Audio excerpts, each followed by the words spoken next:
أعوذ بالله من الشيطان الرجيم بسم الله الرحمن الرحيم والعصر إن الإنسان لفي خسر إلا الذين آمنوا وعملوا الصالحات وتواصوا بالحق وتواصوا بالصبر.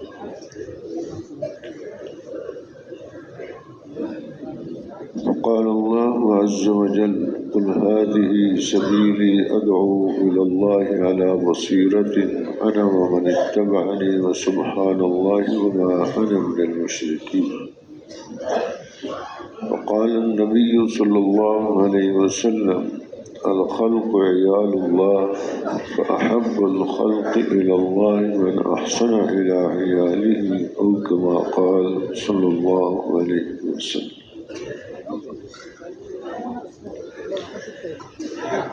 محترم دوستوں بزرگوں، ساری کائنات کے خالق صرف ایک اکیلے اللہ اپنی قدرت سے پیدا فرمایا اور اس انسان کو بھی اپنی قدرت سے پیدا فرمایا، اور یہ ساری مخلوق اس کی خدمت کے لیے لگا دی اور اس کو اپنے لیے آخرت کے لیے پیدا فرمایا۔ یہاں مختصر وقت کے لیے بھیجا ہے اور ایک امتحان کے لیے بھیجا ہے کہ اب اس کے سامنے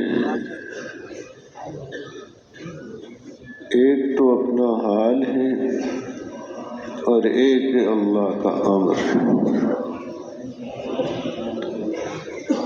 اب یہ کیا کرتا ہے؟ اس میں حال کو سامنے رکھ کر اپنی زندگی گزارنے کی ترتیب بناتا ہے یا ہر حال کے متعلق جو اللہ کا امر ہے اس کو سامنے رکھ کر زندگی کی ترتیب بناتا ہے۔ زندگیاں گزر رہی ہیں، عمومی طور پر دو طریقے سے زندگیاں انسان گزار رہے ہیں۔ ایک تو یہ ہے اپنی سوچ اور سمجھ سے، ماحول سے متاثر ہو کر دیکھا دیکھی اپنے حالات میں اپنی زندگی کی ترتیب بنانا کہ اس میں کیا کرنا ہے، اس حال میں کیا کرنا ہے، اپنی سوچ اور سمجھ اور ماحول سے یہ کام کر رہا ہے۔ اور ایک یہ ہے کہ جو اللہ نے اس کو اوامر دیے ہیں وہ اوامر اس کی زندگی سے متعلق ہیں اور وہ اوامر اس کے حالات سے متعلق ہیں کہ جتنے بھی حالات اس پر آئیں گے ان حالات میں یہ اوامر کو سامنے رکھ کر کیسے زندگی گزاریں۔ حالات کا بنانا اور بگاڑنا یہ انسان کے بس کی بات نہیں ہے، یہ اللہ کی طرف سے ہے۔ یہ جو اپنی سوچ استعمال کر رہا ہے کہ فلاں طریقے سے میرے حالات بنیں گے، یہ کوئی یقینی نہیں ہے۔ قوتیں لگ رہی ہیں، محنتیں ہو رہی ہیں، اور ایک محنت وہ ہے کہ مرنے سے پہلے کی زندگی بن جائے۔ اب اس کے لیے حالات کو سامنے رکھ کر یہ دیکھتا ہے مال ہوگا، اسباب ہوں گے، جائیداد، عہدہ، منصب ہوگا تو اس کے حالات ٹھیک ہو جائیں، اور یہ چیزیں اگر اس کے پاس نہیں ہیں تو اس کے حالات ٹھیک نہیں ہوں گے۔ ایک یہ زندگی ہے اور اس کے مطابق اپنے آپ کو چلا رہا ہے، اور عمومیت عام لوگ اس چیز پر چل رہے ہیں اور ان کو تجربے بھی ہو رہے ہیں کہ جو بات سوچی ہے انہوں نے، اول تو مال کا ملنا، اسباب کا حاصل ہو جانا یہ یقینی نہیں ہے، کہ اس نے جو چاہ وہ ہو جائے گا، یہ نہیں ہو سکتا۔ یہ یقینی نہیں ہے کہ اسباب اس کو مل جائیں، اور اگر مل جائیں تو پھر ان اسباب سے فائدہ اٹھانا یہ بھی یقینی نہیں ہے۔ اسباب بہت جمع کر لیے لیکن فائدہ نہیں اٹھا، کھانے کی اجازت ہی نہیں ہے، معالج نے اس کو منع کر دیا ہے فلاں فلاں چیز نہ کھاؤ، اور کئی وجوہات ہیں، اسباب ہیں لیکن فائدہ ان سے نہیں اٹھا رہا، بلکہ یہ اسباب اس کی صحت اور زندگی کے لیے خطرہ بنے ہوئے ہیں، اتنے زیادہ جمع کیے ہیں کہ زندگی ان سے بنے گی خطرے میں پڑا ہوا ہے۔ تو اسباب سے فائدہ اٹھانا بھی یقینی نہیں ہے، اور جو فائدہ اس کے مقدر میں ہے وہ فائدہ بھی کب تک ہوگا؟ موت تک فائدہ ہوگا، اس سے زیادہ نہیں ہے۔ ساری دنیا کا یہ مالک بن جائے، موت کے بعد یہ چیز ذرا بھی کام نہیں آئے گی۔ ایک محنت کا رخ یہ ہے، عام انسان لگے ہوئے ہیں، عمومی ذہن اس پر لگا ہوا ہے، روزانہ تجربے بھی ہو رہے ہیں کہ جو سوچا ہے وہ نہیں ہوا، اور پھر بعض جو ایمان سے محروم ہیں یا تقدیر پر ایمان نہیں ہے تو وہ پھر کیا کرتے ہیں، جو سوچا ہے نہیں ہوا تو پھر خودکشی کر لیتے ہیں۔ خودکشی سے کیا ہے؟ حالات بن جائیں گے، اس کے حالات تو اور بگڑ جائیں گے، حالات اس کے اور بگڑ جائیں گے۔ وہ تو موت کیا ہے کہ اس کے بدن سے روح کا جدا ہو جانا ہے، بدن کو ایک یہ ظاہری فنا آئی ہے، روح اس کی باقی ہے، اب حالات اس کے اوپر پہلے سے بڑھ کر آئیں گے۔ روح کا ایک تعلق جسم کے ساتھ ہے تو اس پر بھی وہاں بھی حالات آتے ہیں، ختم نہیں ہوتی یہ چیزیں۔ یہ عام ذہن ہے، موت آ گئی، اس کا قصہ ختم ہو گیا، بھوک والے کی بھوک ختم ہو گئی، غریب کی غربت ختم ہو گئی، امیر کی عمارت ختم ہو گئی۔ یہ ایک ذہن بنا کہ حالات ختم ہو گئے بس، اس لیے وہ اپنے اوپر اپنی جان کو بھی ختم کر دیتا ہے، حالانکہ یہ جان اس کی نہیں ہے، یہ تو اس کے پاس امانت ہے۔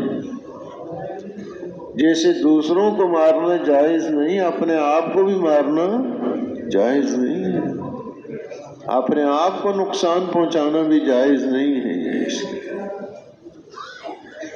تو یہ زندگی کی ایک چیز سوچ رکھی ہے،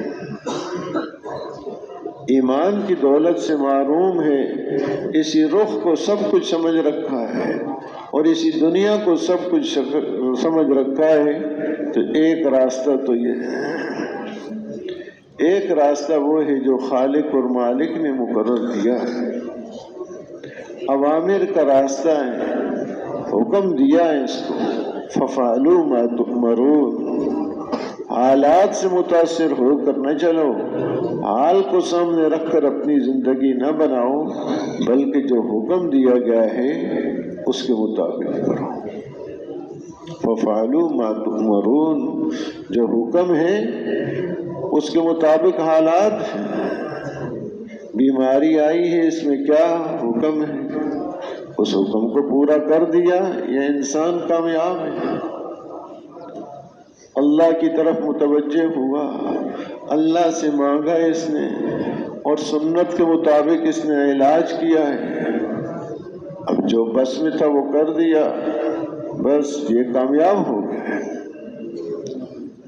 اور اگر حکم کو توڑ دیا ہے، چاہے صحت بھی اس کو مل گئی، یہ ناکام ہے۔ صحت کا مل جانا کامیابی نہیں، کامیابی حکم کا پورا کرنا ہے۔ حالات ہے، فقر و فاقہ ہے، اب اس حال میں بھی حکم ہے اس نے کیسے کرنا ہے؟ صبر کرنا ہے، برداشت کرنا ہے، اپنی حاجت کا کسی کے سامنے اظہار نہیں کرنا، اللہ کے سامنے رکھنا ہے۔ اب اس طریقے پر یہ چلا، حکم کو پورا کر دیا تو یہ کامیاب ہے۔ فقر دور ہو گیا تو بھی کامیاب ہے، نہیں دور ہوا تو بھی یہ کامیاب ہے۔ اور اگر غلط طریقہ اختیار کیا اس میں تو فقر دور ہو گیا تو بھی ناکام ہے، نہیں دور ہوا پھر بھی ناکام۔ تو کامیابی کس میں ہے؟ حکم کو پورا کرنے میں۔ اس کو پتہ ہے دنیا کے اندر جو جس چیز کو بناتا ہے ایک تو اس کا طریقہ استعمال بھی بتاتا ہے، دوسرا اس کی طاقت اور قوت اور قیمت کو بھی جانتا ہے، اس کی قوت کیا ہے اور اس کی قیمت کیا ہے اور اس کا طریقہ استعمال کیا ہے۔ اس میں ذرا سا بھی اپنی عقل کا دخل نہیں دیتا۔ اب جس نے گاڑی بنائی اس نے گاڑی کے استعمال کا طریقہ بھی بتا دیا، کوئی کتابچہ لکھ دیا، چھوٹا سا ہدایات ہے، اس کے مطابق اس مشین کو استعمال کرو۔ اور اگر کوئی ایسی اہم چیز ہے تو بعض دفعہ آدمی بھی ساتھ بھیج دیتے ہیں، وہ بھی رہنمائی کر دیتے ہیں کہ اس کو استعمال کرنے کا طریقہ یہ ہے۔ اب اس میں یہ کہے نہیں میں تو بہت پڑھا لکھا ہوں، میرے پاس تو بڑی ڈگریاں، مجھے کیا ضرورت ہے کسی سے پوچھنے کی، میں تو خود استعمال کر لوں گا۔ اب اپنی مرضی سے اس مشین کو استعمال کرے، مثلا گاڑی کو استعمال کرے تو کیا حال ہوگا اس کا کہ یہ مرضی میری ہے، میرا پیسہ اس پر خرچ ہوا ہے، جہاں تیل ڈالنا ہے وہاں پانی ڈال دیا، جہاں پانی ڈالنا ہے وہاں تیل ڈال دیا، کہ میری مرضی ہے۔ کہ جہاں دائیں طرف اشارہ کرنا تھا اس نے بائیں طرف کا اشارہ کر دیا کہ میری مرضی ہے، جہاں روکنا تھا اور وہاں اس نے تیز کر دیا، اس کو چلا دیا، وہ بھئی میرا پیسہ خرچ ہوا، میری مرضی ہے۔ سب جانتے ہیں کیا حال ہوگا اس کا۔ ٹھیک ہے تیرے پاس بہت کچھ ہے، بڑا پڑھا لکھا ہے، بڑی سمجھ ہے، لیکن اب یہاں اپنی سمجھ کو چھوڑنا پڑے گا، بلکہ جس نے گاڑی کو بنایا ہے اس کی سمجھ کو اختیار کرنا پڑے گا۔ وہ جو حکم دے گا اس حکم کے مطابق گاڑی کو استعمال کرے گا کہ یہاں پر تیل ڈالنا ہے، یہاں پر پانی ڈالنا ہے، دائیں طرف جانا ہو تو یہ اشارہ کرنا ہے، یہ کرنا ہے۔ جو جو اس بنانے والے نے بتایا ہے، جو حکم دیا ہے اس کے مطابق استعمال کرتا ہے۔ لیکن جب اپنا مسئلہ آ جاتا ہے، اپنے اوپر حالات آتے ہیں، اب یہ اس کو بنانے والے کوئی ہیں، اس کو بنانے والے اللہ ہیں۔ یخلقکم فی بطون امہاتکم خلقا من بعد خلق فی ظلمات ثلاث، کہ ایک ترتیب کے ساتھ اس کو بنایا اور 3 اندھیروں میں بنایا ہے۔ دنیا کی کوئی مشین اندھیرے میں نہیں بن سکتی، 2 تارے بھی نہیں جوڑ سکتے اندھیرے میں، لیکن اس کو بنانے والے خالق اور مالک ایسی قدرت والے ہیں کہ ماں کے پیٹ کا اندھیرا ہے اور رحم بچہ دانی کا اندھیرا ہے، جس جھلی کے اندر لپٹا ہوا ہوتا ہے اس کا اندھیرا ہے۔ اب ان 3 اندھیروں کے اندر اللہ نے بنایا اور اس کا ہر پرزہ اپنی ٹھیک جگہ پر رکھا ہے۔ آنکھ کہاں رکھنی ہے اس کی، زبان اس کی کہاں رکھنی ہے، دل اس کا کہاں رکھنا ہے، ہاتھ پاؤں کدھر جوڑنے ہیں، بالکل ایسی خوبصورت شکل میں بنایا ہے کہ اس سے زیادہ خوبصورت اس کی شکل ہو نہیں سکتی۔ تو جنہوں نے بنایا ہے وہ جانتے ہیں کہ اس کا طریقہ استعمال کیا ہے، یا اپنے دل کو کیسے استعمال کرے، اپنی آنکھ کو کیسے استعمال کرے، اپنی زبان کو کیسے استعمال کرے، اپنے ہاتھ کو کیسے استعمال کرے، دایاں ہاتھ کہاں استعمال کرنا ہے، بایاں ہاتھ کہاں استعمال کرنا ہے، اتنے طریقے اور آداب اس کو بتا دیے۔ مسجد سے نکلنا ہے تو کون سے پاؤں سے، مسجد میں داخل ہونا ہے تو کون سے پاؤں، بیت الخلاء داخل ہو رہا ہے تو کون سا پاؤں پہلے رکھنا ہے، نکل رہا ہے تو کون سا پاؤں پہلے رکھنا ہے، اس نے پورے ایک طریقے بتائے۔ کھانا ہے تو کون سے ہاتھ سے، پینا ہے تو کون سے ہاتھ سے، کیا اس کے طریقے ہیں، پوری سنتیں اور زندگی حضور اکرم صلی اللہ علیہ وسلم کی بتا دی۔ اب یہ کہے اس سے کیا ہوگا، دائیں سے ہاتھ سے پی لے، بائیں ہاتھ سے پی لے، تو جیسے دائیں طرف اشارہ کرنا تھا بائیں طرف اشارہ کر دیا تو کیا ہوگا گاڑی کا۔ اس کے ساتھ شیطان شریک ہو جائے گا، اللہ کا نام نہیں لیا، بسم اللہ نہیں پڑھا، اس کے ساتھ شیطان شریک ہو جائے گا۔ اور کوئی غلطی ہو گئی کہ تو اس کی اصلاح اور تدارک کی صورت بھی بتا دی۔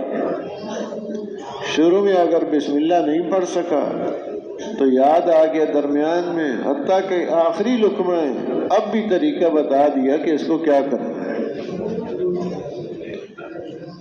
ایسی زندگی ہے اس کی، اپنی مشین کو اور اعضاء و جوارح کو استعمال کرنے کی ایسی احتیاطیں ہیں، ایسے طریقے ہیں کہ جس کا اندازہ نہیں لگا سکتے۔ دنیا کے جس شعبے میں بھی چلا جائے، حضور اکرم صلی اللہ علیہ وسلم کی 23 سالہ مبارک زندگی میں اللہ نے اتنی برکت ڈالی ہے، کوئی آدمی مرد ہے یا عورت، شہر کا ہے دیہات کا ہے، پڑھا لکھا ہے ان پڑھ ہے، وہ یہ نہیں کہہ سکتا کہ میرے لیے کوئی زندگی گزارنے کا راستہ، کوئی نمونہ نہیں ہے۔ حضور اکرم صلی اللہ علیہ وسلم کی مبارک زندگی ہر ایک کے لیے کافی ہے۔ لقد کان لکم فی رسول اللہ اسوۃ حسنہ، بہترین نمونہ ہے۔ ایسی برکت اللہ نے نصیب فرمائی، اور یہ کیا ہے؟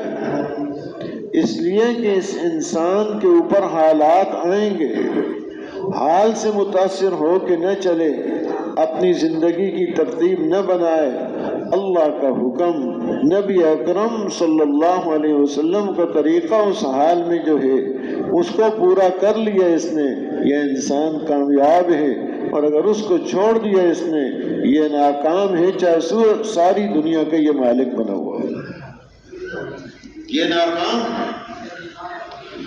ظاہری چیزوں پر کامیابی اور ناکامی کا دار و مدار نہیں ہے، خود اس کے اپنے استعمال پر ہے، دل کو کیسے استعمال، اعضاء و جوارح کو یہ کیسے استعمال کرے، کامیابی اور ناکامی اس کے ساتھ متعلق ہے، باہر کی چیزوں کے ساتھ کوئی تعلق نہیں ہے۔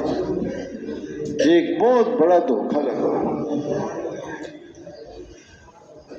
کہ یہ کامیابی یہاں اس چیز کے ساتھ ہے، آرام راحت چین سکون اس سے ملے گا، اس کے لیے بڑی دوڑ دھوپ کر رہا ہے، کوششیں جمع اسباب جمع کر رہا ہے، اور دھوکہ کیا لگ گیا، اسباب راحت کا نام اس نے راحت رکھ لیا، بڑا مکان بنا لیا، خوبصورت مکان بنا لیا، بڑا ایک کمرہ بنا لیا ہے، سکون اس میں اس کو نظر آ رہا ہے، کوئی آواز کہیں سے نہیں آ رہی ہے، اور آرام دہ بستر بڑا ایک خرید لیا ہے بڑا قیمتی۔ اب اس نے سمجھا کہ میں کامیاب ہو گیا، راحت اطمینان چین سکون مل گیا، یہ راحت اطمینان چین سکون نہیں، یہ اس نے اپنے ایک ظاہری اسباب اختیار کیے، تو اسباب راحت کا نام راحت رکھ دیا۔ راحت تو اللہ کے خزانوں کی طرف سے آتی ہے، چاہے ریت پر پڑا ہوا لیٹ جائے اور سو جائے، اس کے لیے اطمینان چین سکون اور راحت لکھی ہوئی ہے، اس کو وہاں آ جائے گی۔ اور اگر نہیں لکھی ہوئی تو اعلیٰ سے اعلیٰ اسباب اختیار کرنے میں بھی اس کو راحت نصیب نہیں ہو۔ تو محترم دوستو بزرگوں، وقت تھوڑا ہے کہ کون سا راستہ اختیار کرنا ہے، کدھر کو جائیں، کیا کریں، اسی کشمکش میں رہیں۔ آسان راستہ بتا دیا ہے، مشکل بھی کوئی نہیں ہے۔ ان الدین یسر، فرمایا رسول اکرم صلی اللہ علیہ وسلم نے، جس کا مفہوم ہے دین آسان ہے، دین کوئی مشکل نہیں ہے۔ اللہ کے اوامر ان کو سامنے رکھ کر زندگی گزارنا کوئی مشکل نہیں ہے، وہ تو آسان عین اس کی فطرت کے مطابق ہے، اور اس کے اندر قوت اور استعداد اس کی پیدا کر رکھی ہے۔ تو یہ ایک دور ہے جس سے ہم گزر رہے ہیں، کچھ دور گزر کے آ گئے ہیں اور آگے کچھ باقی ہیں۔ اس انسان کو اللہ نے ہمیشہ رکھنا ہے، ختم نہیں کرنا۔ عالم ارواح میں تھا، ماں کے پیٹ میں آ گیا، اب یہاں دنیا میں ہے، پھر قبر اور برزخ میں ہے، میدان معاشر میں ہے، پھر ہمیشہ ہمیشہ کے اس کے لیے فیصلے ہوں گے، کامیابی کے یا ناکامی کے۔ اگر کوئی ایمان والا معافی نہ ہوئی گناہوں کی تو کچھ دیر کے لیے اس کو جہنم میں ڈالا جائے گا، تاکہ پاک صاف ہو کر جنت میں جانے کے قابل بن جائے، پھر ہمیشہ ہمیشہ وہ جنت میں رہیں گے۔ اور جن کو یہ دولتیں نصیب نہیں، ہمیشہ کے لیے جہنم میں وہ رہیں گے۔ تو اس کو باقی رکھنا ہے، جو دور گزر گئے وہ گزر گئے، دار و مدار اس پر ہے جس میں اس وقت ہم چل رہے ہیں۔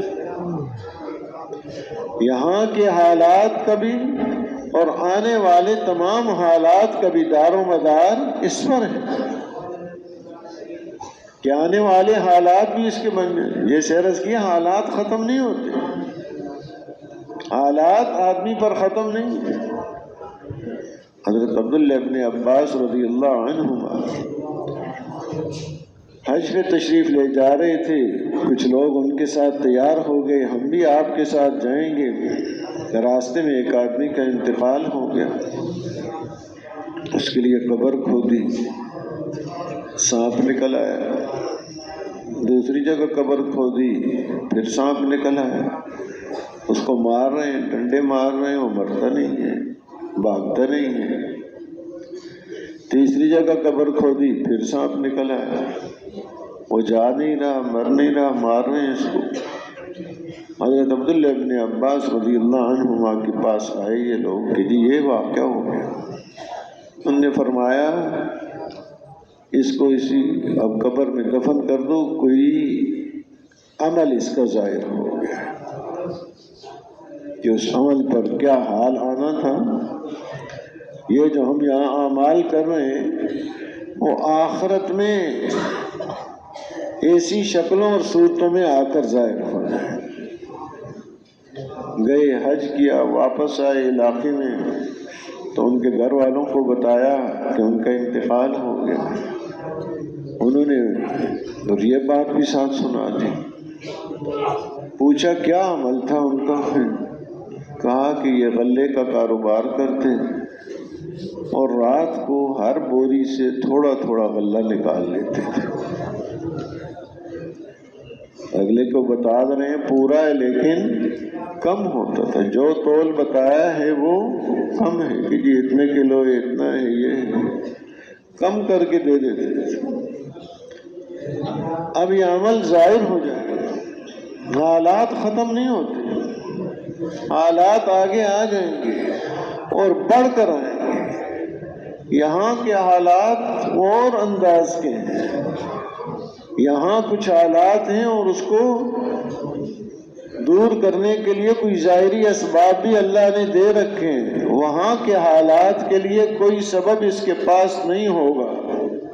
اس کے پاس قبر میں ڈنڈے رکھ دیں، سانپ بچھو آئے تو مار لینا ان کو، یہاں کے ڈنڈے کام نہیں کریں گے۔ اس کوئی روشنیاں لگا دی جائیں اس کی قبر میں، وہاں کے اندھیرے کو یہاں کی روشنی دور نہیں کر سکتی۔ وہ عالم ہی کچھ ہوگا۔ جیسے ماں کے پیٹ کا عالم ایک اور تھا، عالم ارواح، ہم سب وہاں سے گزر کے آئے ہیں، وہ ایک اور عالم تھا۔ آگے قبر کا ایک عالم ہے، وہ ایک اور عالم ہے۔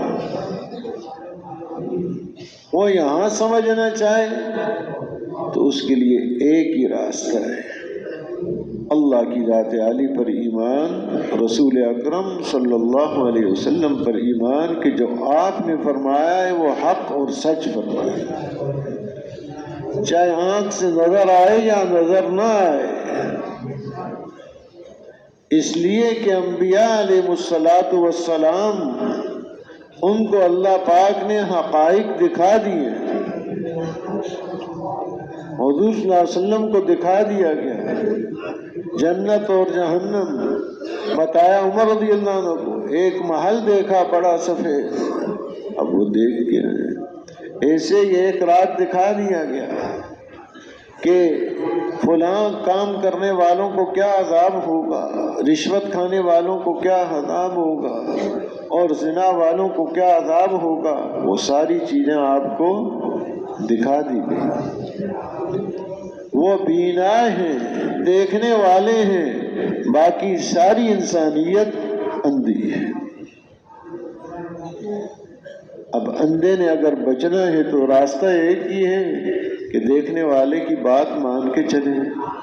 وہ کہے بھائی کھڈا آ رہا ہے، ذرا پاؤں اٹھا کے چلنا، اب کہتا نہیں مانتا اس میں، تو کیا ہوگا، گرے گا مرے، بھائی نالی آ رہی ہے، پاؤں بچانا یہاں سے، دائیں طرف ہو جاؤ، بائیں طرف ہو جاؤ۔ جیسے وہ بینا اس کو کہے گا، اس کی مانے گا تو یہ منزل تک پہنچ سکتا ہے، اور اگر نہیں مانے گا تو یہ مرے گا، تباہ ہوگا۔ تو بینا حضور اکرم صلی اللہ علیہ وسلم ہے، وہ جو کچھ بتا رہے ہیں وہ حق اور سچ ہے۔ اس لیے پوری انسانیت کی کامیابی اس کے اندر ہے کہ حضور اکرم صلی اللہ علیہ وسلم کی بات کو مانیں گے، ان کے طریقوں کو اختیار کریں۔ تو عرض یہ کر رہا تھا کہ اللہ نے اس کو ہمیشہ کے لیے باقی رکھنا ہے۔ یہاں کے حالات کا دار و مدار، آگے آنے والی تمام منزلوں کے حالات کا دار و مدار وہ کس پر ہے؟ آج کی زندگی پر ہے، آج کے وقت پر ہے، آج بھی نہیں ابھی کے وقت پر ہے۔ آج کا بھی پورا کسی کو پتہ نہیں کہ غروب ہونے تک زندہ رہے گا کہ نہیں رہے گا، ابھی جو پاس موجود ہے وقت، یہ جو حال کا وقفہ ہے، ماضی گزر گیا، مستقبل کا کسی کو پتہ نہیں آنے والا زمانہ، یہ جو حال کا تھوڑا سا وقت اس کے پاس ہے، اس وقت کو کیسے گزارنا ہے اس پر دار و مدار ہے، اور اس کو کیسے گزارنا ہے اس کے لیے کچھ اللہ پاک نے ہلکا سا اختیار اس کو دے رکھا ہے، مجبور نہیں بنایا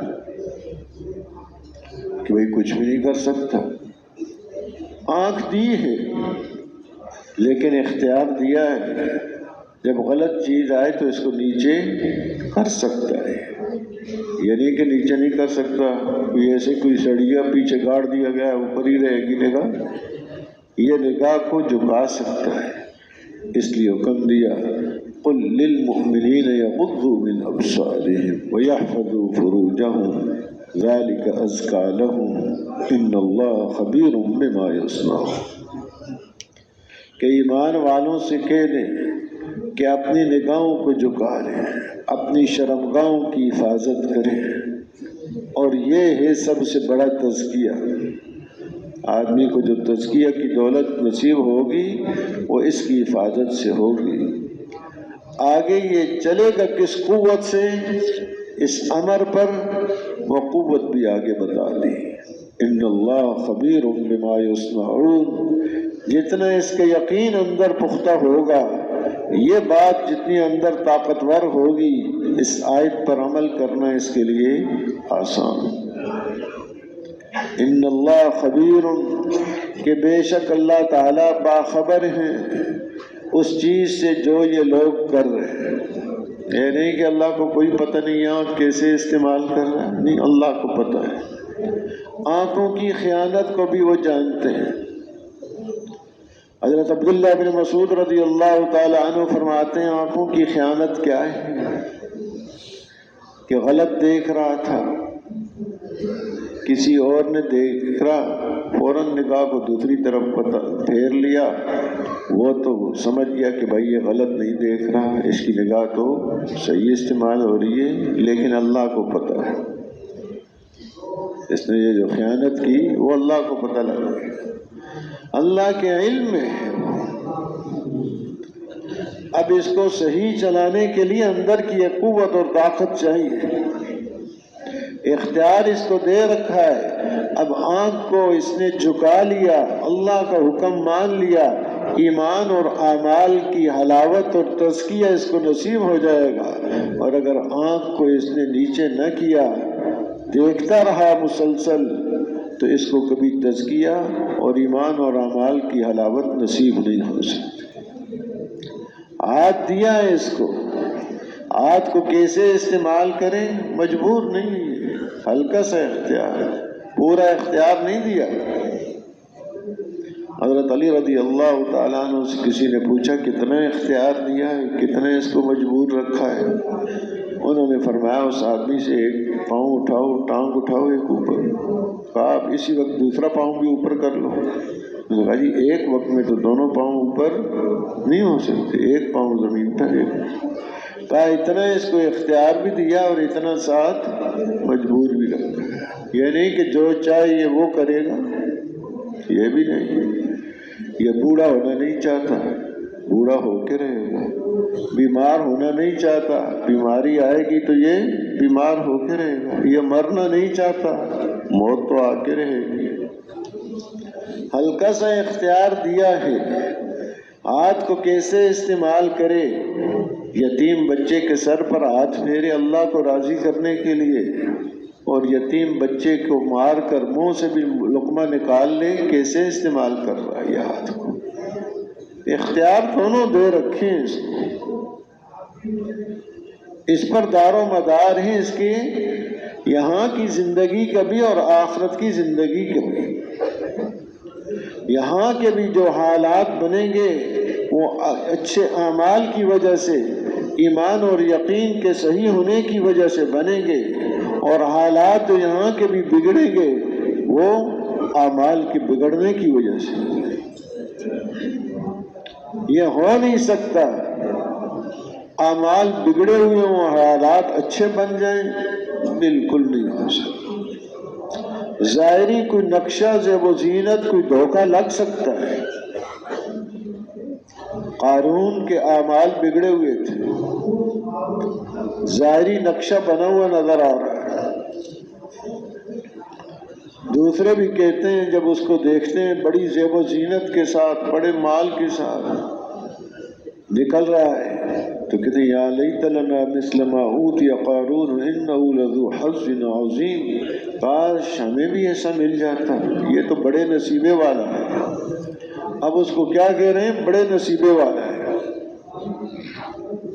آج بھی یہی باتیں ہو رہی ہیں۔ قرآن پاک میں جو اللہ پاک نے بیان کیا قوموں کے حالات ہیں، افراد کے حالات ہیں، یہ کوئی تاریخ نہیں بیان ہو رہی، یہ تاریخ کی کتاب ہے، یہ ہدایت کی کتاب ہے۔ ہدایت ہے کہ اگر زندگی بگڑی ہوئی ہے، ظاہری نقشہ بنا ہوا ہے، تو دھوکہ نہ کھانا ہے اس سے۔ یہ ایک مہلت دی گئی، ڈیل دی گئی ہے اس کو، جیسے چوہے کو پکڑنے کے لیے روٹی پر دیسی گھی لگا دیا، بڑی خوشبو آ رہی ہے، تو یہ تو بڑا مزیدار لقمہ ہے، یہ مزیدار لقمہ اس کو پکڑنے کے لیے، مچھلی کو پکڑنے کے لیے گوشت کی بوٹی لگا دی کانٹے پہ، وہ بھی سمجھے بڑی اچھی بوٹی آ گئی ہے، یہ بوٹی تو اس کو پکڑنے کے لیے۔ ظاہری نقشے سے متاثر ہو کر یہ کہنے لگے یہ بڑا نصیبے والا ہے۔ قال الذين اوتوا العلم ويلكم ثواب الله خير لمن آمن وعمل صالحا ولا يلقاها الا الصابرون۔ علم والے جو دنیا سے بے رغبت تھے وہ کہنے لگے کیا کہہ رہے ہو، ہلاکت تو تمہارے لیے ہے، یہ ایسی باتیں۔ ثواب اللہ کی طرف سے جو ثواب ملتا ہے اس آدمی کو جو ایمان لایا اور اچھے عمل کیے، یہ چیز بہتر ہے۔ یہ جس کو تم کہہ رہے ہو اور للچائی ہوئی نگاہوں سے کہہ رہے ہو کاش کہ ہمیں بھی مل جاتا ہے، یہ چیز بہتر نہیں۔ اللہ کی طرف سے جو ایمان اور اچھے عمل والے کو ملتا ہے وہ چیز بہتر ہے۔ ہاں یہ چیز ملا کرتی ہے انہی لوگوں کو جو صبر کرنے والے اور جمنے والے ہوتے ہیں۔ اب ظاہری نقشہ بنا ہوا ہے، ظاہری حالات بنے ہوئے ہیں، لیکن اوامر کو توڑ رہا ہے، اللہ کے حکموں کو توڑ رہا ہے۔ اب جب پکڑ آئی تو زمین تک یہ قیامت تک یہ دھنستا رہے گا، زمین کے اندر اس کے اوپر ہی اس کے سارا سامان مال و دولت رکھ دیا گیا تاکہ وہ بھی اسی کے ساتھ جائے، کہ جس سے یہ سمجھ رہے ہیں زندگی بنے گی، زندگی بننے کا سبب نہیں، غلط استعمال کیا ہے تو زندگی بگاڑنے کا، یہاں کی بھی اور آخرت کی بھی۔ تو یہ ہو نہیں سکتا کہ زندگی اعمال کے اعتبار سے بگڑی ہوئی ہو اور وہ کامیاب ہو جائے۔ ڈھیل ہو سکتی ہے، مہلت ہو سکتی ہے، کامیابی نہیں ہو سکتی۔ کامیابی تو کیا ہے؟ فمن زحزح عن النار وادخل الجنہ فقد فاز۔ جو جہنم سے بچا لیا گیا اور جنت میں داخل کر دیا گیا یقیناً یہ کامیاب ہو گیا، یہ ہے کامیابی۔ ومن یطع اللہ ورسولہ فقد فاز فوزا عظیما۔ جس نے اللہ اور اللہ کے رسول صلی اللہ علیہ وسلم کی اطاعت کی اس نے بہت بڑی کامیابی حاصل کی۔ کامیابی یہ ہے۔ اب ظاہری نقشہ سیدنا یوسف علیہ السلام کا کہ بھائیوں نے کنویں میں پھینک دیا، غلام بنا کر 2 دفعہ بیچا گیا، غلام بن کر زندگی گزارنے، آگے ایک بڑا امتحان آ گیا، لیکن زندگی ٹھیک گزر رہی ہے، ایمان والی، تقوی والی، صبر والی زندگی گزر رہی ہے۔ بہت بڑے امتحان سے اللہ نے بچایا کہ دروازے خود بخود کھلتے گئے اور وہ اس امتحان سے بچ گئے کہ غلط کام کی طرف وہ دعوت دے رہی ہے، بلا رہی ہے، اللہ نے بچا لیا۔ اور پھر فرمایا کہ ان حالات سے کہ یہ جو اوپر حالات آ رہے ہیں احب الیہ، مجھے زیادہ پسند ہے چلے جاؤں جیل کے اندر کہ وہاں پر کوئی ایسی چیز کسی پر نگاہ ہی نہ پڑے۔ اب یہ بھی حالات آئے لیکن ہر حال میں اللہ کا حکم پورا کرتے جا رہے ہیں۔ وہاں جو ساتھی ہیں جیل میں ان کے ساتھ ان کو دعوت بھی دے رہے ہیں، آئے ان کے پاس کچھ تو ان کو دعوت دی، پوچھا ارباب متفرقون خیر ام اللہ الواحد القہار، یہ جو تم نے مختلف رب بنا رکھے ہیں یہ کوئی بہتر ہے یا ایک واحد القہار ذات بہتر ہے؟ واحد القہار ذات جس کے قبضے میں سب کچھ ہے وہ ہے حقیقت۔ اب یہ وہاں کی زندگی اور کوئی پوچھنے والا نہیں ہے، پردیسی آدمی ہے، کوئی ان کا مقدمہ لڑے، بھائی حالات کی تحقیق کرو، کیوں آدمی کو جیل میں اتنا عرصہ ہو گیا ڈال رکھا ہے، کوئی تحقیق تو کرو، کوئی پوچھ نہیں ہے، پڑے ہوئے ہیں، لیکن نظام چلتا ہے اللہ کا۔ بادشاہ کو خواب اللہ نے دکھلائی، اس نے اپنے ساتھیوں سے تعبیر پوچھی تو ساتھی اسے کہنے لگے ایسے یہ خیالات ہیں، کوئی حقیقت نہیں ہے اس میں۔ تو اس پر اس کو اطمینان نہ ہوا۔ اب یوسف علیہ السلام سے خواب پوچھی گئی، آدمی بھیجا تو انہوں نے خواب کی تعبیر بھی بتائی اور جو حالات آئیں گے، فاقہ ہوگا، اس میں کیا کرنا ہے، مزید ایک چیز تدبیر بھی بتا دی۔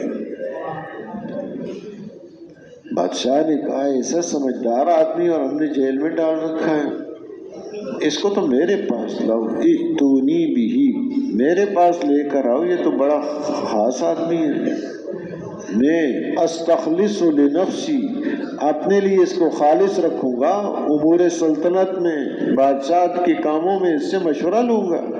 اتنا ذہین آدمی اور ایسا سمجھدار اور ایسی تعبیر بتائی۔ جب آئے کہ آپ کو بلایا جا رہا ہے، باہر آ جائیں جیل سے، فرمایا نہیں، پہلے تو پوچھو، فَاسْأَلُوا مَا بَالُ النِّسْوَةِ اللَّاتِي قَطَّعْنَ أَيْدِيَهُنَّ، پہلے پوچھ تو لے وہ ان عورتوں سے جنہوں نے اپنے ہاتھ کاٹ لیے تھے، کیا بات ہوئی تھی۔ حالات کی تحقیق ہوئی۔ اب وہ عزیز مصر کی بیوی زلیخا وہ بھی کہنے لگی، الآن حصحص الحق انا راودتہ عن نفسی وانہ لمن الصادقین، اب حق واضح ہو گیا ہے، میں نے ان کو اپنی طرف بلایا پھسلایا تھا، لیکن وہ میرے چکر میں نہیں آئے، وہ سچے لوگوں میں سے، حق واضح ہو گیا۔ اب بات آئی، ورنہ تو لوگ کہیں گے یہ بادشاہ نے کیسے آدمی کو اپنے پاس رکھا، صاف بالکل واضح ہو گیا۔ لیکن توجہ یوسف علیہ السلام کی اللہ کی طرف ہے کہ کوئی آدمی اپنے گھمنڈ میں آ جائے، یہ نبی ہوتے ہیں، بہت اونچے ہوتے ہیں، بہت بلند مقام ہوتا ہے، اللہ ہی کی طرف متوجہ ہوتے ہیں۔ وما ابرئ نفسی ان النفس لامارۃ بالسوء، یہ فرما رہے ہیں میں کوئی اپنے نفس کی برات کو ظاہر نہیں کر رہا، یہ تو برائیوں کا حکم کرنے والا ہے، اللہ نے بچایا ہے، اللہ کی طرف توجہ ہے۔ اب حالات ایسے بنے ہوئے ہیں، بادشاہ نے کہا ان کو میں خالص اپنے لیے رکھوں گا، استخلص لنفسی، امور سلطنت میں ان سے مشورہ لوں گا۔ اب حالات بگڑے ہوئے ہیں سارے، کوئی آدمی نظر نہیں آتا امانت دار ہو اور کام کر سکتا ہو، سارا بگاڑ ہی بگاڑ ہے۔ جب سارا بگاڑ ہی بگاڑ ہو اور کوئی آدمی ایسا ہو جو صحیح کام کر سکتا ہو، تو پھر اس کو چاہیے کہ اپنے آپ کو پیش کرے اور بتائیں کہ مجھے تمہاری حکومت سے کوئی غرض نہیں ہے، اور غرض والے کام ٹھیک کر نہیں سکتے، غرض والے صحیح حکومت نہیں چلا سکتے، مجھے تمہاری حکومت سے کوئی غرض نہیں ہے۔ یہ کام جو ہے کہ حالات آئیں، فاقہ پھیل گیا، دور دراز کے علاقوں میں بارشیں کوئی نہیں ہو رہی، لوگ فاقے سے مر رہے ہیں، اب لوگوں میں غلہ تقسیم کرنا صحیح پہنچے ہر ایک کو، یہ ضرورت ایک بڑی، ورنہ ایسے لوگ آ گئے کہ مال صحیح تقسیم ہی نہیں ہو رہا، حال وہی کا وہی بلکہ اور بگڑ جائے گا۔ تو انہوں نے کہا یہ کام میرے ذمہ کرو، ایسی تقسیم شروع کی کہ دور دراز تک بات پھیل گئی، خود فاقوں سے رہ رہے ہیں، دوسروں کے گھروں میں غلہ پہنچا رہے ہیں، ادھر ان کے بھائیوں کو بھی خبر لگی، وہ بھی آئے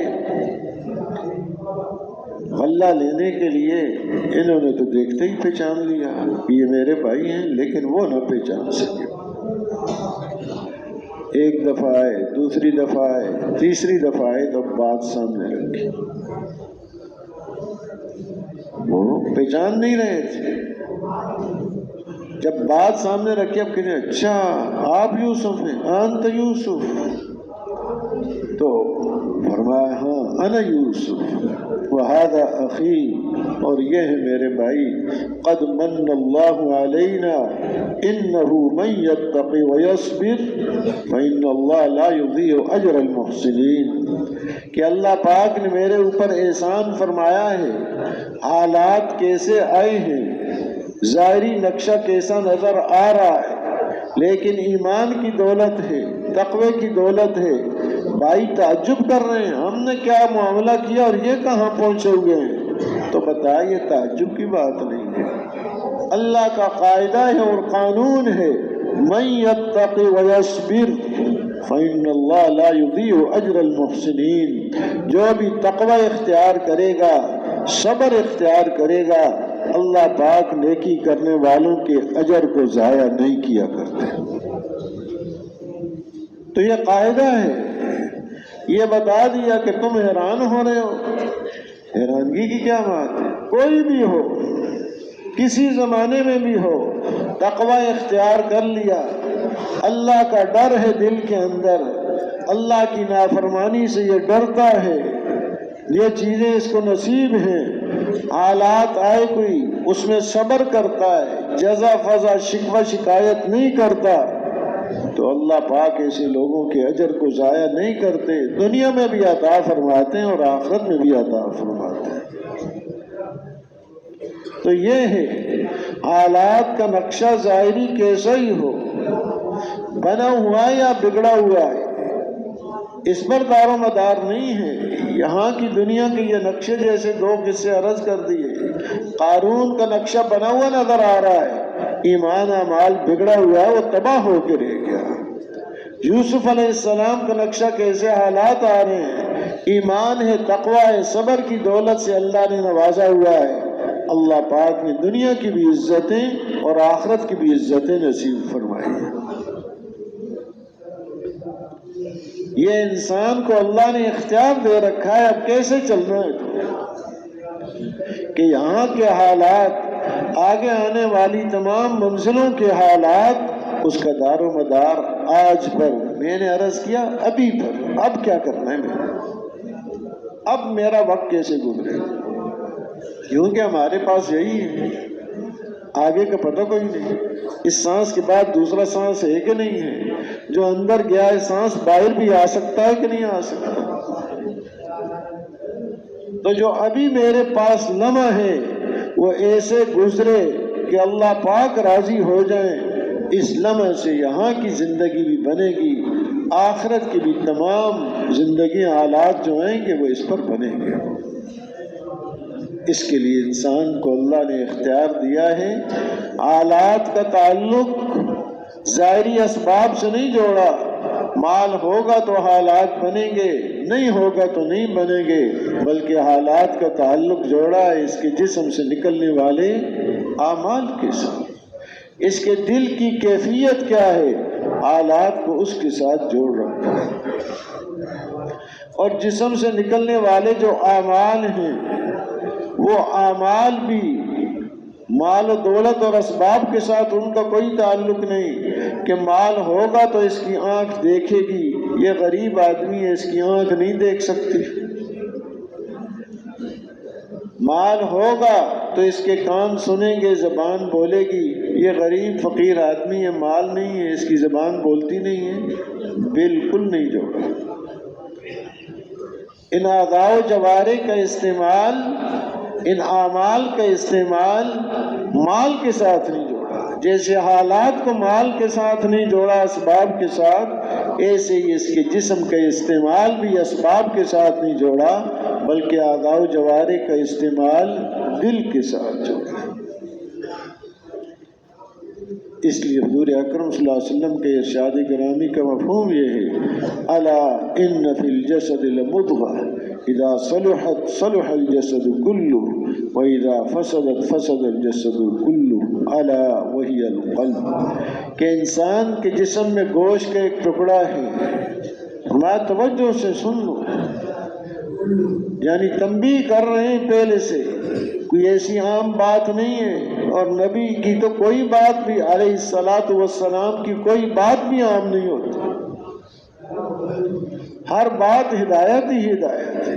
کامیابی کامیابی ہے، لیکن پھر بھی بعض چیزوں پر خاص طور سے متنبہ کرنے کے لیے الا خبردار، توجہ سے سن لو، انسان کے جسم میں ایک گوشت کا ٹکڑا ہے، اگر وہ درست اور صحیح ہو جائے تو سارا جسم درست اور صحیح ہو جاتا ہے، اور اگر وہ بگڑ جائے تو سارا جسم اس کا بگڑ جاتا ہے۔ پھر فرمایا الا، توجہ سے غور سے سن لو اس بات کو کہ وہ گوشت کا ٹکڑا دل ہے، یہ سدھر گیا سارا جسم سدھر گیا، اور جسم سدھر گیا سارے حالات اس کے سدھر جائیں گے، اور یہ بگڑ گیا تو اس کا جسم بگڑ جائے گا، جسم بگڑ جائے گا، اعمال بگڑیں گے، سارے حالات اس کے بگڑ جائیں گے۔ تو کتنی اہم چیز ہے یہ، دل کوئی ایسی چیز نہیں، اس آدمی کے ذاتی حالات کا دار و مدار بھی اس کے دل پر ہے، یہاں کے حالات اور آخرت کے بھی سارے حالات اور پورے عالم کے حالات کا دار و مدار اس انسان کے دل پر ہے کہ جی آج حالات بڑے بگڑ گئے، کیا وجہ ہو گئی؟ کوئی درندے زیادہ ہو گئے، سانپ بچھو زیادہ ہو گئے، وہ پھیل گئے، حالات بگڑ گئے، ان کی وجہ سے تو حالات نہیں بگڑے، بلکہ یہ انسان انسانیت سے نکل کر درندہ بنا ہوا ہے، حالات اس سے بگڑے۔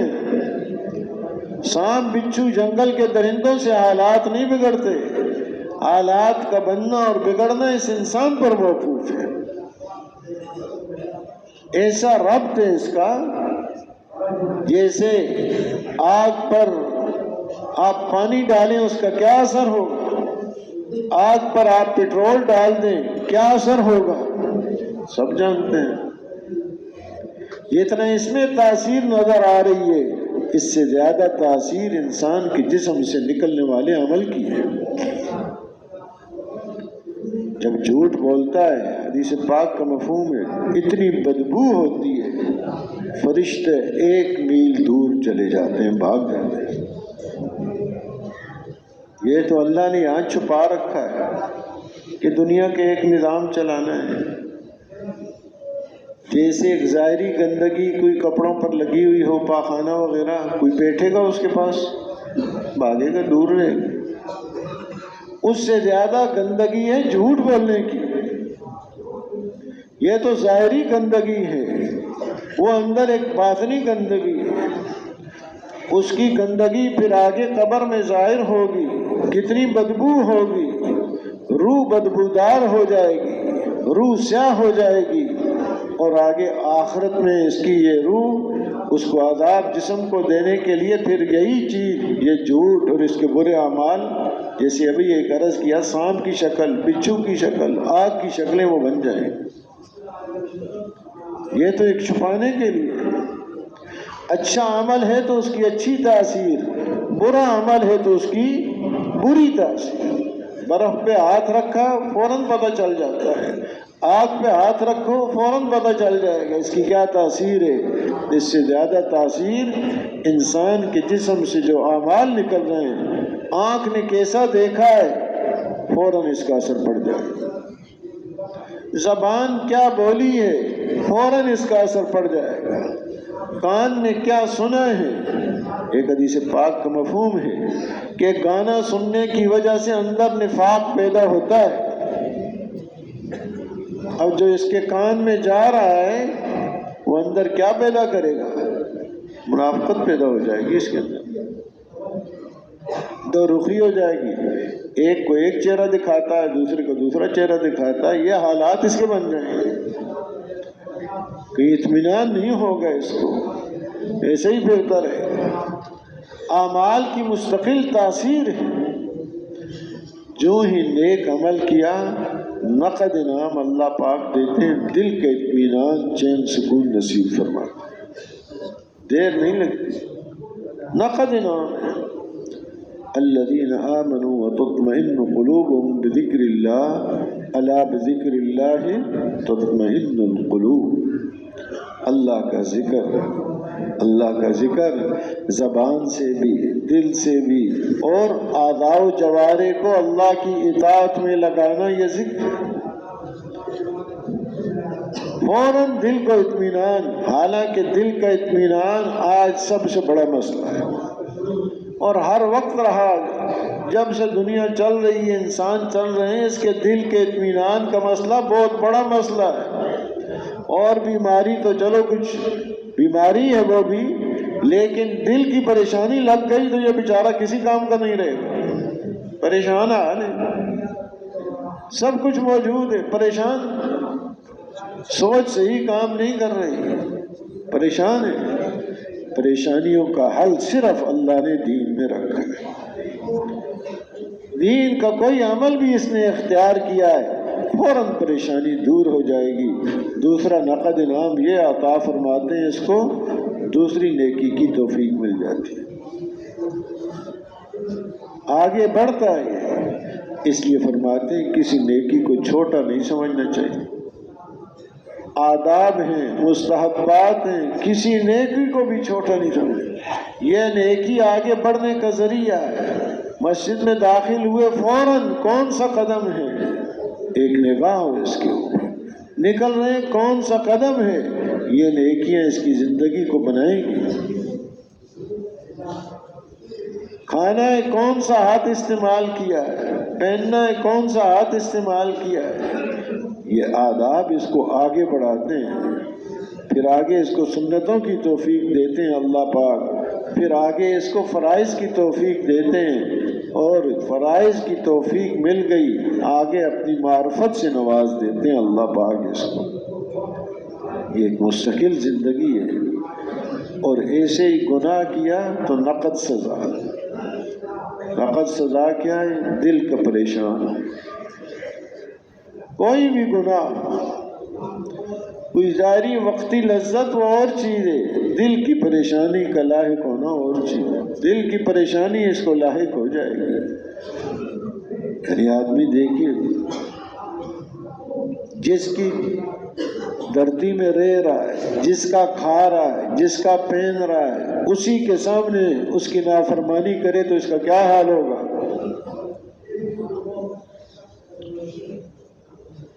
اللہ ہی نے سب کچھ دیا ہے، جان، مال، قوت، اور اسی کا کھا رہا ہے، اسی کی زمین پر رہ رہا ہے، اسی کا پانی پی رہا ہے، اسی کے خلاف کرے گا تو یہ مطمئن رہ سکتا ہے؟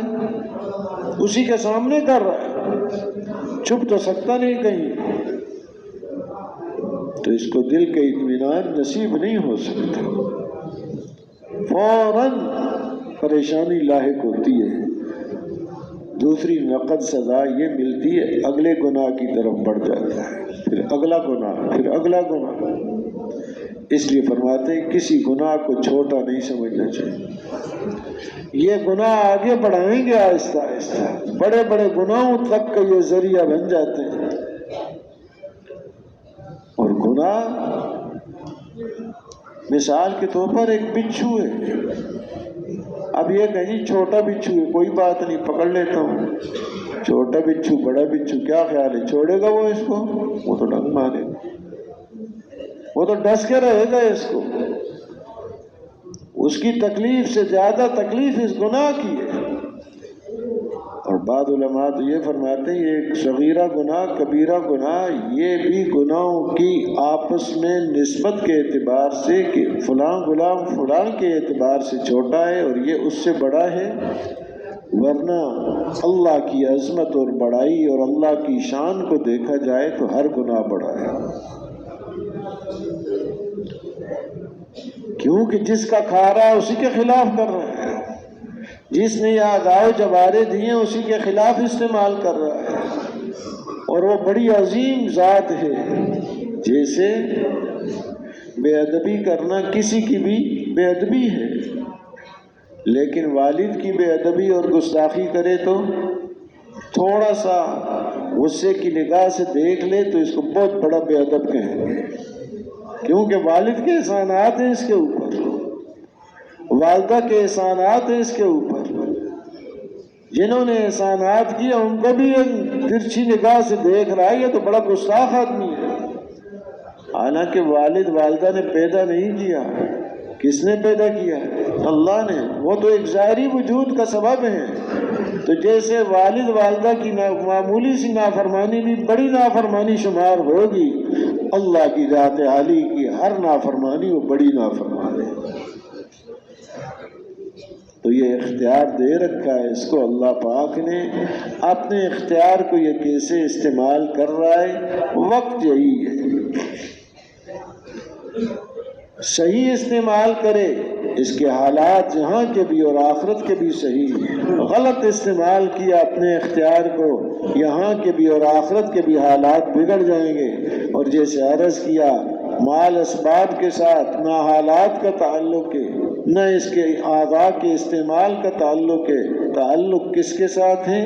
دل کے ساتھ ہے۔ تو دل کو یہ بنا ہے، حالات لانے والی ذات اللہ ہے، اچھے حالات ہو برے حالات ہو، امن ہو خوف ہو، اللہ کی طرف سے، الفت اور محبت ہو یا عداوت اور دشمنی اور نفرت ہو، اللہ کی طرف سے، صحت ہے بیماری ہے اللہ کی طرف سے، زندگی ہے موت ہے اللہ کی طرف سے، عزت ہے ذلت ہے اللہ کی طرف سے، حالات اللہ کی طرف سے ہیں، لیکن اللہ کے ہاں سے حالات کا ایک ضابطہ ہے، بے ضابطہ نہیں ہے، اندھیر نگری نہیں ہے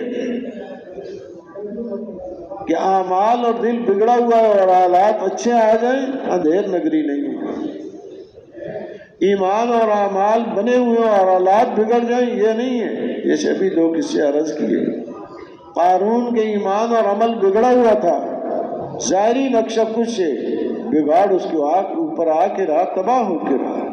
سیدنا یوسف علیہ السلام ظاہری نقشہ کچھ نظر آ رہا ہے، لیکن ایمان اعمال صبر تقوی کی دولت اللہ نے ان کو نصیب فرمائی ہوئی ہے، ہر حال میں وہ کامیاب ہے۔ یہ ہو نہیں سکتا کہ اعمال ایمان اچھا ہے اور حالات بگڑ جائیں، یہ مستقل اللہ کے ہاں ایک ضابطہ ہے، اور اللہ پاک اپنے ضابطہ کے خلاف نہیں کرتے۔ اس لیے یہ عرض کیا جاتا ہے، یہ دنیا میدان محنت ہے، لیکن بہت بڑی بھول لگ گئی انسانیت کو کہ محنت کس چیز پر کرنی ہے۔ چیزوں پر کرنی ہے تو چیزیں بنیں گی، اور چیزوں بننے سے انسان نہیں بنتا۔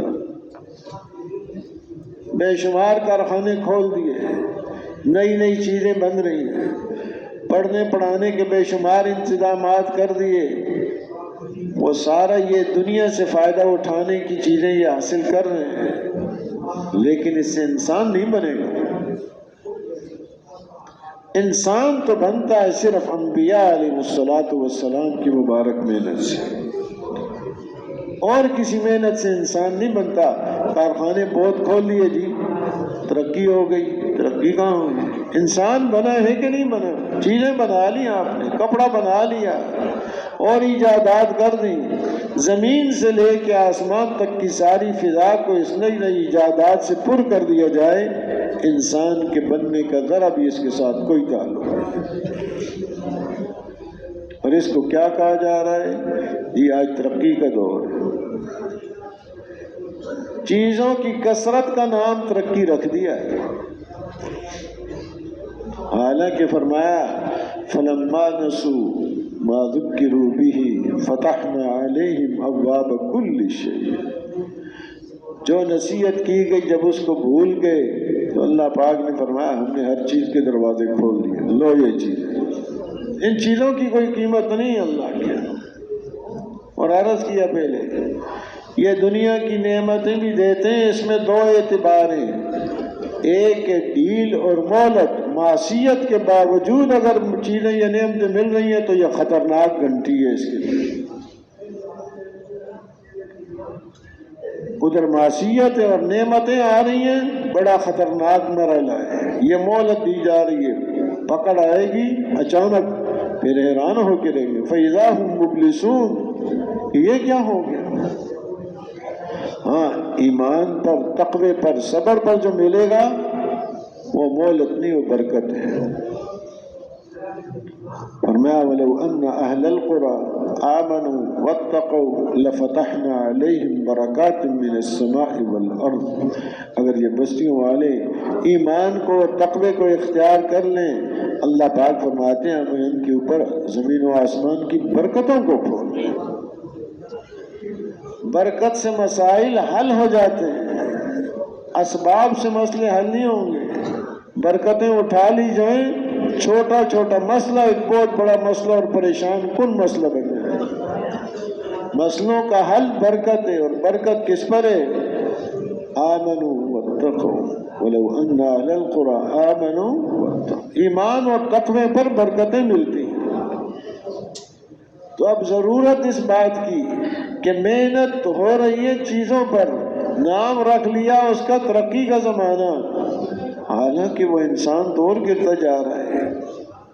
انسان تو چیزیں بن رہی ہیں، انسان تو نہیں بن رہا۔ ترقی تو ہوگی انسان کے بننے سے، چاہے چیزیں نہیں ہیں، انسان بنا ہوا ہے، یہ زمانہ ترقی کا۔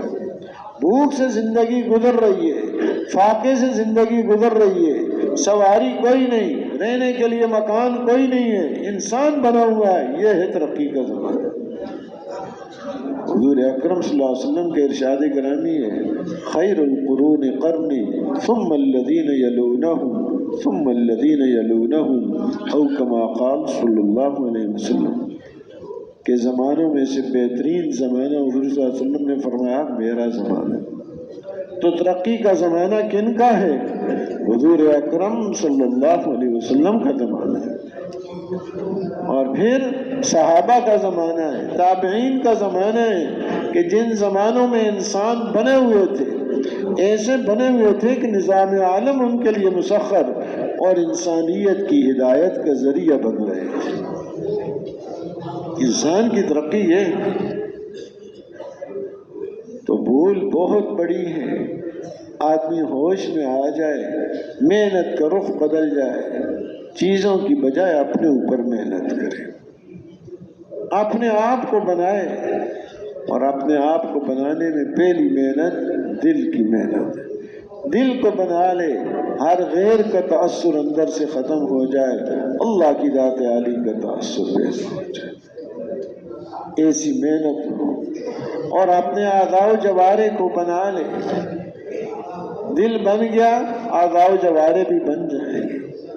اس کے لیے دعوت، تنہائیوں میں اللہ سے رو رو کر مانگنا، انفرادی دعوت کا اہتمام کرنا، کوئی دوسرا دعوت دے رہا ہو تو محتاج بن کے سننا، یہ نہیں کہ یہ باتیں تو مجھے پتہ ہیں پہلے سے، محتاج بن کے دعوت دے تو بھی محتاج بن کے، اپنے آپ کو مریض سمجھ کر سنے تو بھی اپنے آپ کو مریض سمجھ کر یہ میری ضرورت ہے، اور تنہائیوں میں اپنے آپ کو بھی دعوت دینا۔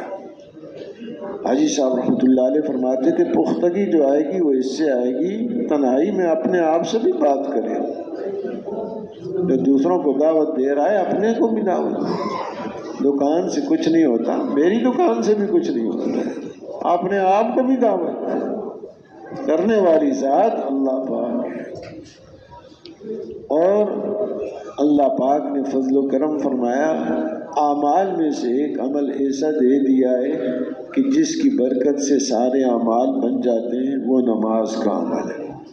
نماز صحیح تو اس کی زندگی صحیح ہے، نماز بگڑ گئی تو باقی اعمال بھی اس کے بگڑ جائیں گے، حدیث پاک کا مفہوم ہے۔ نماز پر محنت کرنا، دل پر محنت، نماز پر محنت، نماز بنانے کے لیے مستقل ہم وقت نکالیں، 2 نفل پڑھیں، شروع سے لے کے آخر تک اپنے آپ کو دیکھیں، توجہ، دھیان، اعمال کیسے کرنے، ہاتھ کیسے اٹھانے، رکوع کیسا کرنا ہے، قیام کیسے کرنا ہے، صحیح یہ ساری چیزیں ہوں، ظاہر بھی بنا ہوا ہو نماز کا اور باطن بھی بنا ہوا ہو، پورا اہتمام اس کا۔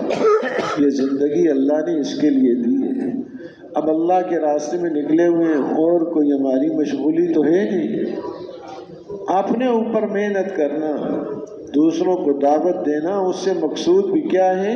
میں بیمار ہوں، میرا مسئلہ حل ہو جائے، میرا علاج ہو جائے۔ اعمال کی دعوت، ایمان کی دعوت، نگاہ اپنے اوپر ہو تو اب نماز بن گئی انشاءاللہ۔ سارے عمل اللہ نے فرمایا، حدیث پاک کا مفہوم ہے، ان اول ما يحاسب بالعبد يوم القيامة الصلاة فمن صلحت صلاته صلح له سائر عمله ومن فسدت صلاته فسد سائر عمله، اور كما قال صلی اللہ علیہ وسلم کہ قیامت میں سب سے پہلے جو حساب ہوگا وہ نماز کا ہوگا۔ جس کی نماز صحیح نکل آئی اس کے باقی اعمال بھی صحیح نکلیں گے، جس کی نماز خراب نکلی، فاسد ہوئی، باقی اعمال بھی خراب اور فاسد۔ نماز پر مستقل محنت، وقت نکالیں گے۔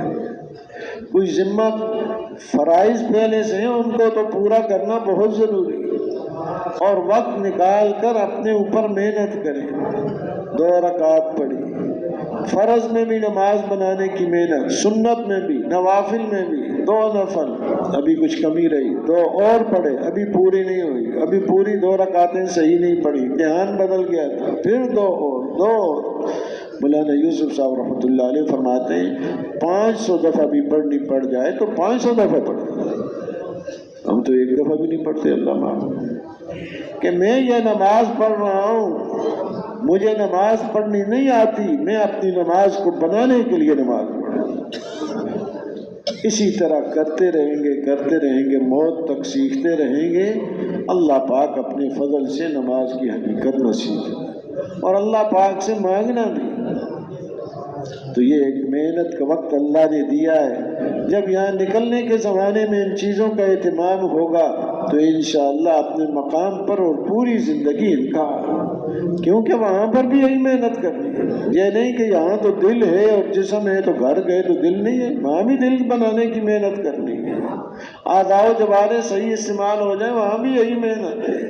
اپنی نماز پر محنت، خود بھی اور دوسروں کو بھی اس پر ڈالنا ہے۔ تو اللہ کا انتہائی فضل و کرم ہوا کہ اپنے راستے میں نکلنے کی توفیق عطا فرمائے، ورنہ ایک غفلت کے ماحول میں ہم پڑے ہوئے ہیں۔ کس نے زندگیاں گزر رہی ہیں، صبح سے شام تک دوڑ، اور شام سے صبح تک کدھر کو ہو رہی ہے۔ اب اللہ نے موقع دیا ہے، اس وقت کا ایک ایک لمحہ ہم سنبھال کر استعمال کریں، تاکہ اللہ پاک کو ایسا پسند آ جائے کہ ساری زندگی ہمیں اپنی سنبھال کر استعمال کرنے کی توفیق عطا فرمائے۔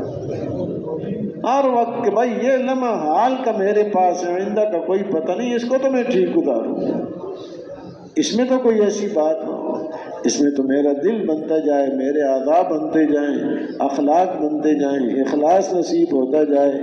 اللہ نے ایک موقع نصیب فرمایا ہوا ہے، تو اس وقت کی انتہائی قدر ہے۔ یہ قدر کریں گے، شکر گزاری کریں گے، اللہ پاک نعمت میں اضافہ کر دیتے ہیں، وعدہ ہے اللہ پاک کا۔ تو اب یہ گزارش ہے کہ جیسے ہم اپنے بارے میں فکر، تو پوری انسانیت کے بارے میں فکر، سب کو اللہ پاک یہ دولتیں نصیب فرما دے، دنیا آخرت کی کامیابیاں نصیب فرما دے۔ تو تیار ہیں جی اس کے لیے؟ اب ایک گزارش ہے کہ جب تک یہاں سے جانے کا نہ کہا جائے اس وقت تک ہم بیٹھے رہیں۔ کیا خیال ہے جی؟ تیار ہیں اس کے؟ دوسروں کے جمنے کا بھی ہم ذریعہ بنے، مہمانوں سے بھی یہی گزارش کرتے ہیں۔ تو اس کے لیے فرمائیں جن بھائیوں کے پہلے وقت لگ چکے ہیں، قوائف پورے ہیں، بیرون کے لیے فرمائیں سال 7 ماہ کے لیے کون کون بھائی تیار ہیں؟ ماشاءاللہ ماشاءاللہ، اللہ پاک جزائے خیر عطا فرمائے، آسان فرمائے، قبول فرمائے۔ ماشاءاللہ، تشریف رکھیں، تشریف رکھیں، اللہ پاک آسان فرمائے۔ یہ اعمال اللہ نے دیے، اعمال کرتے ہوئے اللہ سے مانگتے ہوئے، مانگنا بھی مستقل ہے، دعوت بھی ہے، دعا بھی ہے، دونوں چیزیں۔ دعا کا بھی پورا اہتمام ہو۔ ایسے ہی اندرون سال کے لیے فرمائیں کون کون بھائی تیار ہیں؟ کھڑے ہو جائیں۔ ماشاءاللہ، لمبا موقع ملتا ہے ایسی جگہوں پر بھی جہاں عرصہ ہو گیا جماعتیں نہیں گئی یا ابھی تک پہنچی نہیں ہیں، ماشاءاللہ جماعتیں یہ پہنچتی ہیں۔ تشریف رکھیں، اللہ پاک آسان فرمائے، جماعتیں مکمل کر کے تشریف رکھیں، تشریف الحمدللہ ہمارے مہمان خوب آ رہے ہیں، اجتماع پر بھی خوب آئے، اور ان کے آنے کی وجہ سے ہمیں بہت فائدہ، ہمارا کام آگے بڑھ جاتا ہے، ان کی قربانی زیادہ ہے، مقامی کام بھی جہاں جاتے ہیں آگے بڑھ جاتا ہے اور خروج بھی زیادہ بڑھ جاتا ہے۔ تب ان کے ساتھ ہم وقت لگائیں گے تو ہمیں بھی فائدہ ہوگا۔ جیسے فرماتے ہیں کہ باتوں سے باتیں پھیلتی ہیں، عمل سے عمل پھیلتا ہے، اور قربانی سے قربانی پھیلتی ہے۔ یہ لوگ بڑی قربانی والے ہیں، تب ان کے ساتھ ہمارا وقت لگ جائے تو پرانے ساتھیوں سے گزارش ہے کہ کون کون بھائی تیار ہے، ذرا کھڑے ہو جائیں مہمانوں کے ساتھ تشکیل کے لیے۔ فرمائے ماشاءاللہ، فرمائے ماشاءاللہ، اور ہمت کریں، اور ہمت کریں، اور ہمت فرمائیں، اور ہمت فرمائیں، اور ہمت فرمائیں، اور ہمت فرمائیں، ماشاءاللہ، اور ہمت فرمائیں، ماشاءاللہ، ماشاءاللہ، ماشاءاللہ۔ تشکیل والوں سے عرض کر دیں کہ ہماری تشکیل مہمانوں کے ساتھ تشریف رکھیں۔ اللہ پاک آپ کو انتہائی جزائے خیر عطا فرمائے۔ جن بھائیوں کے بھی 4 مہینے نہیں لگے، موقع اللہ نے دیا ہوا ہے، اس سے ہم فائدہ اٹھا لیں۔